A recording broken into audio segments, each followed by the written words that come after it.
So now that you have your station all set up, you're ready to move to the next step.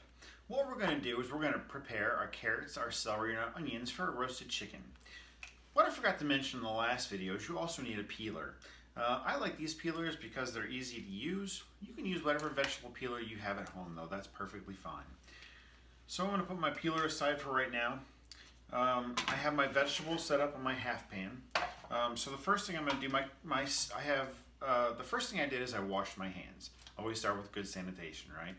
So the next thing I did was I went through and I washed all of my vegetables. All of them, my carrots, my onions, my celery, and you think to yourself, well, why are you washing all of those vegetables? The root end especially of things like the onion gather a lot of dirt. If you were to take a towel and just wipe a towel on the bottom of that onion, it collects a lot of dirt. As you're cutting the onion or preparing the onion, what happens to that dirt is it gets into the onion. I'd rather not eat that. I know that I'm cooking this for a very long period of time, but I don't want to take that chance. I don't want dirt in my food. So I wash everything. So I've washed all of my vegetables. My celery, there's not a whole lot I can do with it at this point that needs to be prepped, so I'm going to set that to the side. My onion, and I hear a lot of rumors about what's the best way to peel an onion, what's the best way to cut the onion without crying, and honestly I've heard many, many rumors. In my professional experience, I've been peeling onions since I was just turned 16. I've been in the kitchen a long time. The only thing I've ever seen that's worked is to use a sharp knife. To work quickly. I wish I had better news for you. What we're going to do though to keep us from crying so much, because what happens is you cut the onion, the sulfurs go in the air, and then you're going to start crying. What we're going to do is we're going to use a sharp knife. I'm going to start with the root end of the onion, and what I want to do is I just want to notch the bottom of this onion. So all I'm looking to do is just cut the very bottom portion of the onion off. So I don't want to lose a whole lot of the onion. Once you cut into the cell structure of the onions and it starts to bleed or that liquid comes out, that's when you start to cry. So we're going to remove as minimal amount of that root as we possibly have to. I'm going to then use my paring knife to peel towards myself. So I'm using my paring knife like I would my fingers. The reason I don't use my fingers is that if the more I get that juice from the onion underneath my fingernails, the more my hands stink for like days, and then I go home, my wife's like, get out of the house. So I want to make sure I keep my hands nice and clean. And it also starts to burn underneath your fingernails. So I'm going to use my paring knife as much as I possibly can. So I'll continue to work around the outside of the onion until all of the peel is off. I want no brown left over when this is done. So now that this is almost completely peeled, I just have a little bit of the top on here. I'm going to remove a little bit of that top, but just like the bottom, we don't want to lose too much of our product. So we're going to trim up just a little bit of that brown off the top. If you look here at the top of the onion and you see that there's still little bits of onion you wouldn't want to eat necessarily, we might trim a little bit more off of that. We can always trim off more later. So now my onion is prepared. I'm going to put my paring knife down for the moment. I'm going to get my vegetable peeler, and I'm going to peel my carrots. I have washed my carrots already. So I'm going to use my peeler. For these peelers, I found that if I take my middle finger and go in the middle, and I use my thumb to apply pressure to the peeler as I peel the carrot, that way the peeler doesn't move around on me and I'm not losing the peeler every couple minutes.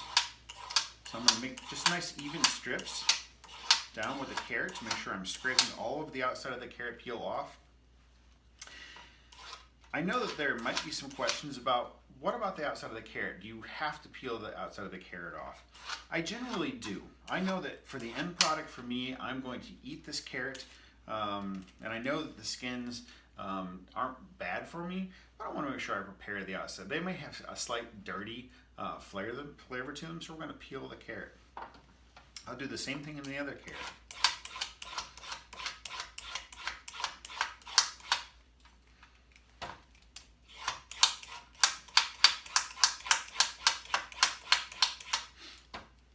Now that I've finished my peeler, I can set that down. Now my vegetables are ready.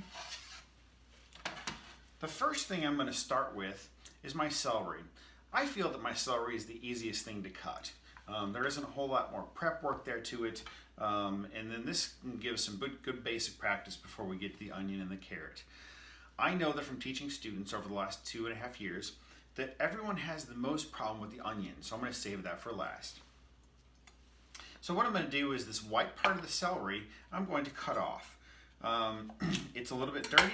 It's real fibrous at the bottom. I'm not going to get rid of this though. What I'll do is I can make stock from this, and that's a whole nother different class. But I'm going to show you how to use that in a different class. I'll put these ends to the side. Anything at the top of the celery, you also want to make sure it's nice and clean. So we're going to cut a piece of that off the top. And then if I were just to leave this celery whole, and I suppose that I could, as I'm trying to get my knife in here, I'm not sure really where to cut. It's too much. I don't have small hands necessarily, but I can't really control this much celery at one time. So what I'm going to do is I'm going to cut this into manageable portions first. So I'm going to cut this probably into thirds. If you have smaller stalks of celery, like this is one stalk, if you have smaller stalks of celery, maybe what you want to do is you cut that in halves, and maybe instead of just using one stalk of celery, you use two. This is about the quantity that we're looking for. It's going to yield about half a cup. So that's what we're looking for. So now I have a piece of celery that I know is much more manageable. We are going to use this as all of our vegetables as a base for roasting our chicken. So what we're going to do is we want to have kind of large pieces. The chicken's going to take approximately 45 minutes when it's in the oven. So that means our vegetables are going to cook in the same pan with the chicken. So if we cut our vegetables really small, like really, really tiny, and I know everyone will look, oh, that's really cool because it looks nice and small. The problem is that by the time the chicken is done cooking, your vegetables are also burnt. Now, burnt is not really a flavor we're going for today. I'm sure that some chef somewhere is going to be like, oh, burnt tastes good. Well, that might be true for some things. Burnt toast, maybe, I can see that. Burnt creme brulee is delicious. Burnt vegetables for your chicken, maybe not so much. So what we're going to do is we're going to cut these into what is considered a large dice. So the first thing I'm going to do is if I look at the celery, it's rolling around. I need to provide a nice flat spot for me to make sure that my vegetables don't roll. The grip with the knife is that I'm going to take my 3 fingers, my pinky, my fourth finger, my middle finger, and I'm going to curl this around the handle of the knife. My thumb is going to rest on the one side of the chef's knife, or in this case the Santoku, and my index finger is going to curl around the other side of the knife. So it's gripping the blade of the knife, my thumb is here, my index finger is curled around the other side of the knife, so I have a good firm grip on the knife. You don't want to have your handle of your knife facing like this, or your hand way back here. You don't have as much control.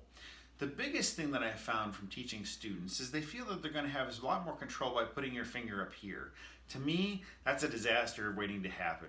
Because what happens is your finger gets tired of being up here, and then as you're using your knife, it kind of slides down and continues to slide down. Next thing you know, as you're cutting, your finger gets cut. We want to try to avoid as many cuts as we possibly can. So by keeping your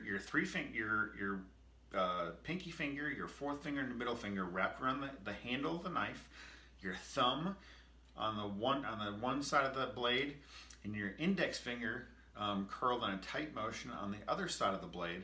Now remember, your knuckle shouldn't be white. If you're white knuckling the knife, your hand is going to be very tired by the time you're done, and you're going to feel just exhausted. So now that we have a nice firm grip on our knife, our index finger is not up here, it's curled around back here. What we're going to do with our other fingers is these fingers act as a guide for how to hold your product. So what I'm going to do is they need to stay out of the way of the knife, but this rocks. So the first step I'm going to take is we're going to cut the celery so it's smaller. So I'm going to cut it directly in half. Now I have nice flat pieces. They're not going anywhere, right? So now that I have nice flat pieces, what I'm going to do is I'm going to line them up. I'm going to curl my left hand. I'm dominant right hand, so I'm going to curl my left hand down. And what I'm doing is I'm using the front part of my middle finger knuckle as a guide. Now this seems like it's dangerous. Well, chef, your hands are right there next to the knife. They are. But if you're curled down here, generally, especially in the beginning, what's happening is because you're so nervous about cutting yourself, you're a little more careful.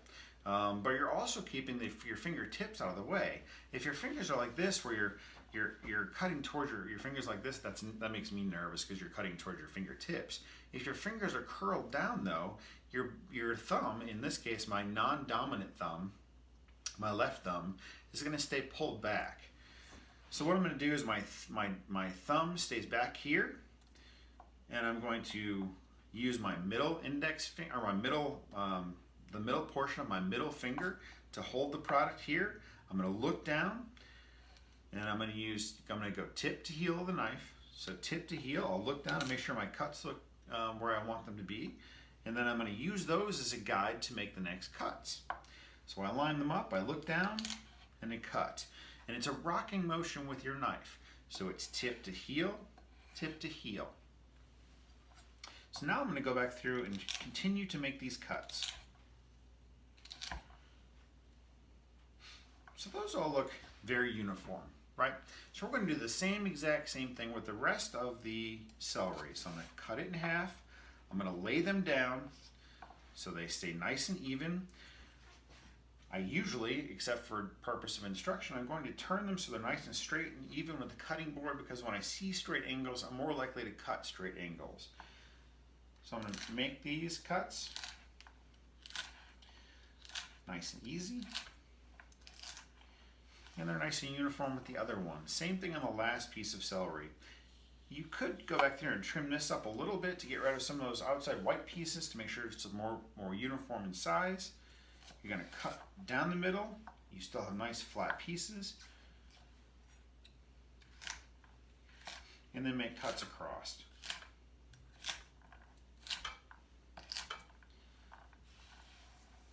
So, now what I'm going to do is I'm going to take my bench scraper. If you don't have this, or if you don't feel comfortable using, that's fine. You can always go back through with your hands and put it in here. The celery I'm not so concerned about. When I get the onions though, I generally like to have something I can use to put the onions back in the bowl. So there's my celery. I'm going to put that to the side. My carrots is what I'm going to do next. So I'm going to take the root end or the top end off of my carrot to make sure that's something I really want to eat. So that goes to the side. That's going to go actually to compost. Now the carrot still is going to roll. Now that, when we talked about celery, that makes me nervous because it's the same thing. I'm worried about the celery rolling on me. So the first thing I'm going to do is, it's too much for me to handle because it's too long, just like the celery.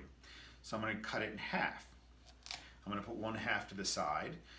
Now my next phase is, because I know that I want larger pieces and I want all of the pieces to be ideally the same size, what I'm going to do is I'm going to cut this carrot in half so I have a flat space. And then I'm going to do the same thing as I did with the celery. So I want nice even cuts across.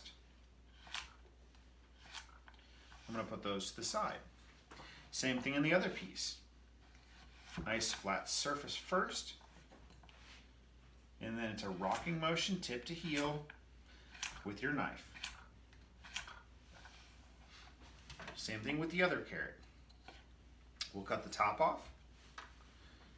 Split it in half. Split it in half again so you have a flat piece. And then go back through and make the cuts the same size.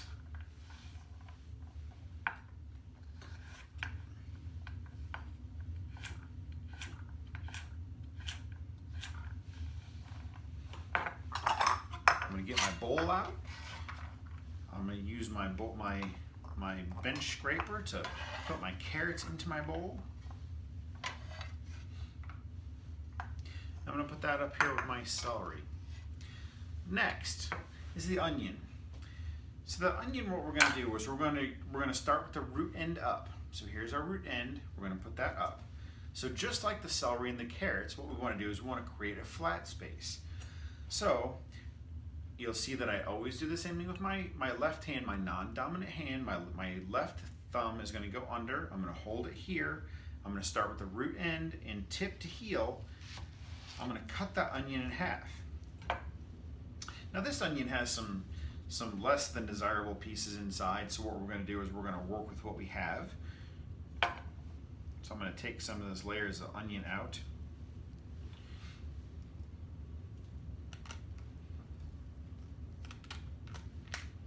I'm going to get rid of that because that's no good. And then what I'm going to do is I'm going to use my half of an onion. I'm going to hold my onion with thumb under, my fingers curled around, like we say kung fu grip, yeah? And so we're going to bring our thumb back, our fingers up, our fingers curled around so they're not in the way of the knife. I'm going to take my knife and I'm going to go tip to heel again. So it's tip to heel, or heel to tip in this case, heel to tip, heel to tip, heel to tip, and keep going across. You'll notice that my knife glides through that onion very easily. I keep my knife really, really sharp because anytime I damage that cell structure is when those sulfurs fly up in your face, and that's when you start to cry. I'm going to turn my onion, and then the same process. Now I've cut across the onion like this. Now what I'm going to do is I'm going to go back through, I'm going to cut the opposite direction. So I know that I've gone approximately half of an inch in between my cuts. I'm going to go back through, I'm going to use the front portion of my knuckle right here. I'm going to hold my knife up against there, and you can always practice like this. You're gliding your knife against your middle knuckle. I'm going to do the same thing. I'm going to make cuts across. My left hand is curled around. My thumb is still back here towards the root end of the onion. When I get to the back portion of the onion, I know that I don't feel safe anymore because there's nothing to hold here. I'm going to flip the onion down. I'm going to make cuts across. And then this piece here doesn't look so good, so I'm going to put that to the compost. And that's going to make some great stuff for my garden. I'm going to put this to the side. I'll cut this. And now I have my onions all cut up nice and evenly. So when you look at everything, I have my carrots, my celery, and my onions. They're all relatively the same size. Now the onion, you can't get too close in some of these because it is a flat product. So what you're going to do is you're going to have pieces a little bit flat. For us, this is going to be okay. It's going to work for our advantage. So now that I have my onions there, I'm going to use my hands first, and then I'm going to put the rest of my onions into this bowl. Make sure that I work clean. I'm going to make sure I have always everything off of my cutting board that I'm not using. And then now I have my carrots, my celery, and my onions ready for my roasted chicken. Now it's your turn. Start to gather everything together, make your cuts, and then when you're done, make sure you get your phone out, take a picture of your ingredients, and what we're going to call this is called mirepoix. Mirepoix is carrots and celery and onions. And the ratio for general cooking is going to be 50% onions, 25% carrots, and 25% celery. So let us know when you're done. Take a picture of your final product so we can look at it and figure out what happened or what we need to change or if we have any advice for you. And we'll check back in a couple minutes. I'll see you in a minute. Bye.